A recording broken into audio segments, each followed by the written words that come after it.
Just to clarify, what is wrong with ck3? Actually, you know what? I'll tell you guys here real quick, shall I? I'm gonna read my stupid Steam review. You ready for this?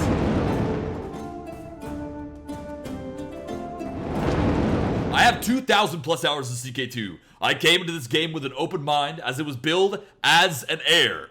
An heir to ck2, this game is not. Maybe with Confederate gavel kind. I'm going to structure this review into 4 sections: pros, cons, and my rebuttals to common arguments, and summary. The cons. Battles have been oversimplified. Severe slowdowns in the game after 300 years. Game difficulty, easy, very easy, normal. One of the first instances of the game holding your hand and coddling you. Invite to court can no longer be easily disturbed. Pause on pause sound sounds like a body hitting the floor from a decent height. No more death sounds. The path of some armies, particularly in Africa, are obscured. Raiders that have not raided anything yet are not considered hostile.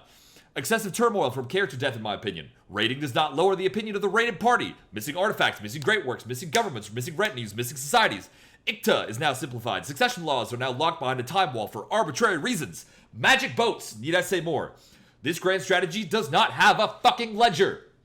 Defense domain. Defense menu is now useless. Setting rules upon quitting reset to default. Looking at you, nudity. No control over your allies in war, which they've changed. Good.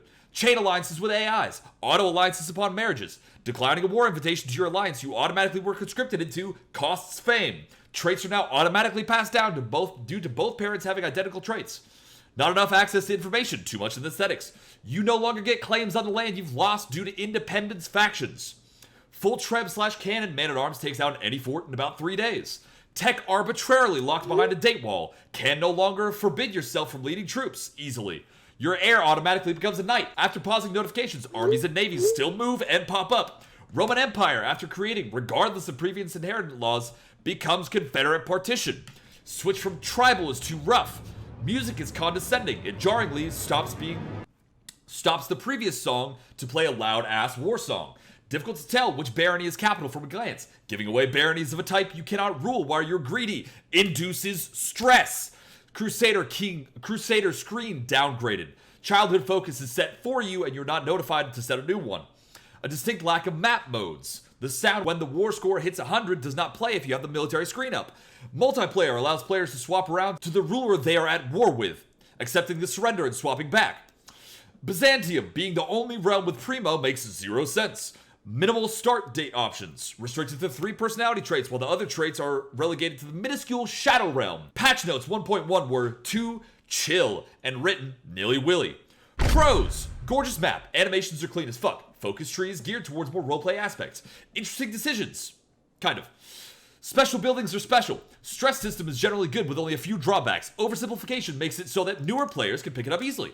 The sound when the war score hits 100. Good. Encyclopedia is a good addition. Multiplayer games have been streamlined in the joining process. Rebuttals to common counter arguments.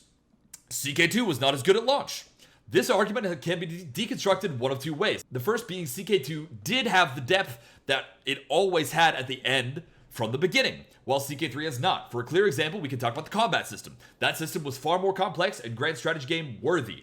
This feels like more 2 action figures smashing together in an epic medieval battle. Hence, the feeling that ck3 is an inch deep and a mile wide. The second deconstruction goes like this. Paradox has 16 years worth of game Crusader Kings experience under his belt, so why the heck does ck3 get the benefit of the doubt upon release?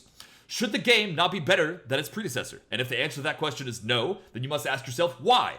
Either Paradox has decided to actively cut out parts of the previous game to sell back to us later, or they haven't coded them yet and released a game that they thought could stand on pretty graphics and Sims-esque gameplay alone. On one hand, it's malicious. On the other, it's incompetent. Either way, it's not a game that I would like to support. Just wait till the DLC comes out. This argument can only be deconstructed in one way. This game has been developed by a company that is synonymous with the grand strategy genre for over 2 decades, and the fact that this product is 16 years worth of Crusader Kings franchise has not produced a more complex and rich game from the previous iteration. This is evidence of either malfeasance or incompetence. This game is more for newer players. This argument is correct, unfortunately. It seems like Paradox has abandoned the older, more seasoned grand strategy gamer for the lucrative but ever-evasive new player base. As it happens, there are many iterations of games that are both noob-friendly and don't exclude the veterans. I hope Paradox makes oodles and oodles of money from their millions of new little fanboys. Summary. This game feels less like a grand strategy game to me and more like a holding hand convention. At every turn, there are mechanisms in place to guide you on a certain path, predetermined by the devs. This is fundamentally opposed to what a grand strategy game should be. It should give you the freedom to do whatever the heck you want. And if you fail, you fail. Regardless, this game feels like it's railroading its players into a certain direction. With the new stress system and the new focus system, RP has been made easier to achieve. However, you do not need to sacrifice strategy for a great role player. In conclusion, I love it for what it is, but hate it for what it could be. I've made myself so goddamn angry. God damn it. Why did I do this?